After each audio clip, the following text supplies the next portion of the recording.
Dalit Indian chamber of commerce की बैठक हुई जिसमें इस बात पर चर्चा की गई कि स्टैंड अप इंडिया के तत्वावधान में स्वावलंबन संकल्प कार्यक्रम का आयोजन हुआ। यह आयोजन धनबाद में किया गया। जिस बैंकिंग क्षेत्र में एससी समुदाय के लोगों को कैसे लोन दिया जाए और उन्हें गवर्नमेंट सब्सिडी का लाभ कैसे दिलाया जाए, इसे लेकर चर्चा की गई। जिसमें कार्यक्रम में जिले के एससी एसटी वर्ग के दर्जनों लोग शामिल हुए और व्यापार को कैसे बढ़ाया जाए इस पर चर्चा की गई। उन्होंने बताया कि सब्सिडी दी जाती है, इसके लिए लोगों को जानकारी दी जा रही है कि कौन से प्रोजेक्ट बनाएं और किस बिजनेस को कैसे हैंडल करें, चाहे वो कृषि के उद्योग हो, मैन्युफैक्चरिंग हो या फिर अन्य उद्योग, उसमें क्या सपोर्ट सरकार से मिल रहा है। इन तमाम बिंदुओं पर चर्चा की गई।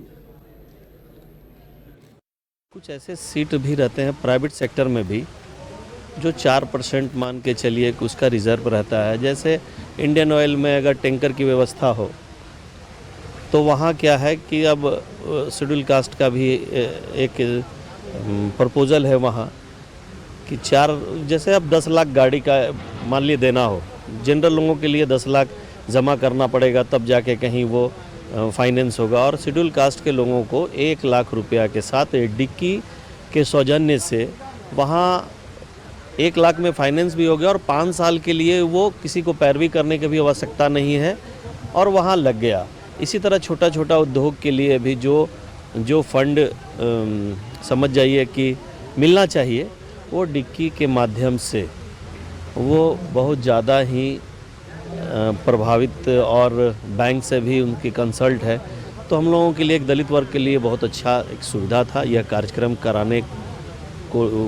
जो भी डिक्की के मतलब कार्यकर्ता यहाँ पे जो लोग थे उनका हम बहुत तहे दिल से आभार प्रकट करते हैं, और हम लोग भी सभी लोग को मिलकर ही यह कार्यक्रम किया गया। और सीसीएल परेज पूर्वी उत्खनन परियोजना में 65वां खान सुरक्षा सप्ताह आयोजित किया गया, जिसमें परियोजना पदाधिकारी एसी डे ने सुरक्षा को लेकर कई महत्वपूर्ण जानकारियां साझा की। जिसके बाद रांची से मुख्य अतिथि के रूप में गए एसआर माझी ने मजदूरों को सेफ्टी रूल्स के बारे में बताया और साथ ही प्रोडक्शन कैसे बढ़ाया जाए और परियोजना में बेहतर तरीके से कार्य करने वाले कई लोगों को, कई महिलाओं को भी पुरस्कृत किया गया। इस मौके पर तमाम अधिकारी भी मौजूद रहे।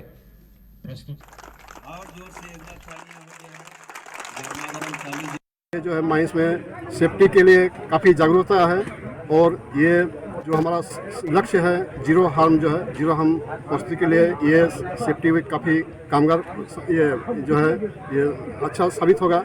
और ये सेफ्टी वीक जो है ये केवल एक सप्ताह ही नहीं, ये पूरे साल भर जो है ये मनाते रहे, और सेफ्टी के साथ जो है ये सारे जो एम्प्लॉई है, सारे कर्मचारीगण, सारे कामगार बंधु ये काम करते रहे। यही मेरा ये इच्छा है। ये जो है सीपीआईएम से बांकुड़ा के पूर्व सांसद वासुदेव आचार्य ने कई गंभीर आरोप लगाए और कहा है कि कुजामा देवप्रभा आउटसोर्सिंग में नियमों को ताक पर रखकर कोयला निकाला जा रहा है। उन्होंने कहा कि विस्थापन और रोजगार के मुद्दे पर भी लोगों से मुलाकात की। उन्होंने कहा कि कई नियमों का उल्लंघन किया जा रहा है। झरिया के आसपास रहने वाले प्रभावित विस्थापितों को सभी सुविधाओं के साथ पुनर्वास दिए जाने की मांग की। वहीं झरिया की आग को लेकर भी बुझाने की पहल की जाए, इस बात को उठाया। लेकिन उन्होंने कहा कि केंद्र सरकार की तरफ से इस मामले में कोई ठोस पहल अब नहीं की जा रही है, और उन्होंने यह आरोप लगाया कि केंद्र की बीजेपी सरकार गरीबों की सरकार नहीं है, यह अमीरों की सरकार है, और गरीबों का पुनर्वास भी उचित तरीके से नहीं कराया जा रहा है। उन्होंने कहा, क्या कुछ कहा उन्होंने, सुनाता है हम आपको। गरीबों के लिए कुछ नहीं कर रहे हैं, अमीरों के लिए कर रहे हैं। आपने देखा 10 लाख करोड़ रुपया राइट अप किया है, 10 लाख करोड़ रुपया राइट अप किया है हमारे देश के कॉर्पोरेट हाउस को, 10 लाख करोड़। और ये इन लोगों को विस्थापित करने के लिए कितना खर्चा होता सरकार का, लेकिन सरकार ने कुछ नहीं किया। तो हम लोग बहुत दिन से लड़ रहे हैं। जब कॉमरेड एस के बख्शी जिंदा थे, उनके नेतृत्व में लड़ाई हुआ था।